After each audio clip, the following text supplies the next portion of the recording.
السلام علیکم ناظرین مولانا خالد سیف اللہ رحمانی صدر آل انڈیا مسلم پرسنل لا بورڈ کی طرف سے ملت اسلامیہ ہند کے نام پر ہدیہ تشکر۔ مولانا خالد سیف اللہ رحمانی نے مسلمانوں سے اپیل کی ہے وہ اس بل کی واپسی کے لیے خوب دعا کا اہتمام کرے، کیونکہ کوئی بھی واقعہ خواہ وہ خوش کن ہو یا تکلیف دہ اللہ کی مرضی کے بغیر پیش نہیں آ سکتا۔ مولانا خالد سیف اللہ رحمانی نے صدر آل انڈیا مسلم پرسنل لا بورڈ نے اپنے بیان میں تمام مسلمانوں کا شکریہ ادا کیا ہے۔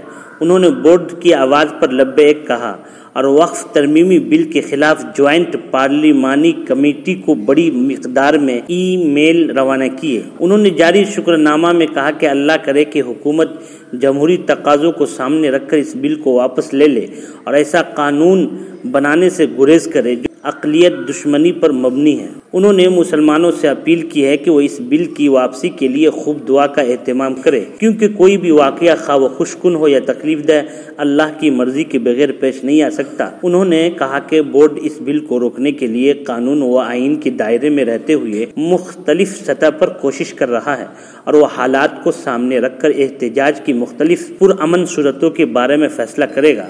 اس لیے مسلمانوں کو چاہیے کہ بورڈ جب بھی آواز دے وہ جن بات کی اپیل کرے تمام مسلمان دل و جان سے اس پر عمل کرے اور وقف کی اہمیت کی پیش نظر ہر طرح کی قربانیاں دینے کو تیار رہیں۔ ناظرین، وقف ترمیمی بل کی مخالفت کرنے آندھرا پردیش اور بہار کے چیف منسٹر محمد سلیم کا مطالبہ۔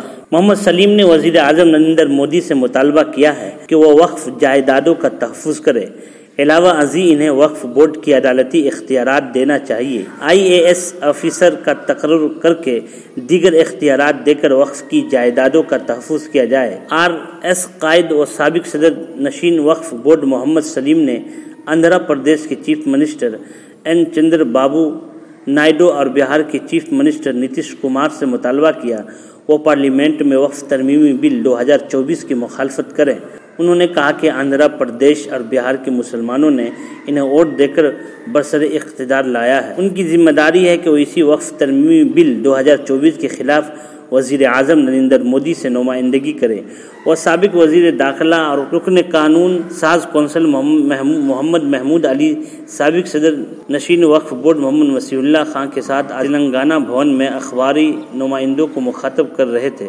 انہوں نے کہا کہ وقف ترمیمی بل کی ہم مخالفت کرتے ہیں۔ وقف بورڈ کی تمام جائیدادیں ملک کے غریب مسلمانوں کا اثاثہ ہے۔ دولت مند مسلمانوں، عمراء، نوابوں اور دیگر نے اپنی جائیدادوں کو ان کے ورثاء کو نہ دے کر اللہ کے لیے وقف کر دیا تھا۔ وقف بورڈ کی جائیدادوں پر مسلمانوں کا حق ہے، اس سے ریاستی مرکزی حکومت کا کوئی تعلق نہیں۔ انہوں نے کہا کہ سابق BRS دور حکومت میں وقف جائیدادوں کا تحفظ کیا گیا ہے۔ سال 2018 کے بعد ریاست میں وقف جائیدادوں پر بھی رجسٹریشن نہیں کیا گیا۔ انہوں نے کہا کہ وزیر اعظم نریندر مودی، جنہوں نے لوک سبھا کے انتخابات میں اب کی بار 400 پار کا نعرہ لگایا تھا، مگر ملک کے اقلیتوں بالخصوص مسلمانوں نے متحد ہو کر سیکولر جماعتوں کو ووٹ دے کر کامیابی دلائی تھی۔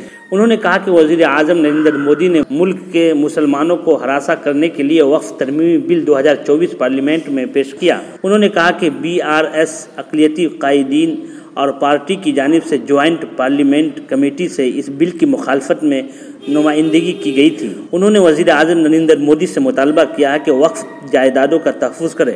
علاوہ ازیں انہیں وقف بورڈ کو عدالتی اختیارات دینا چاہیے۔ IAS آفیسر کا تقرر کر کے دیگر اختیارات دے کر وقف کی جائیدادوں کا تحفظ کیا جائے۔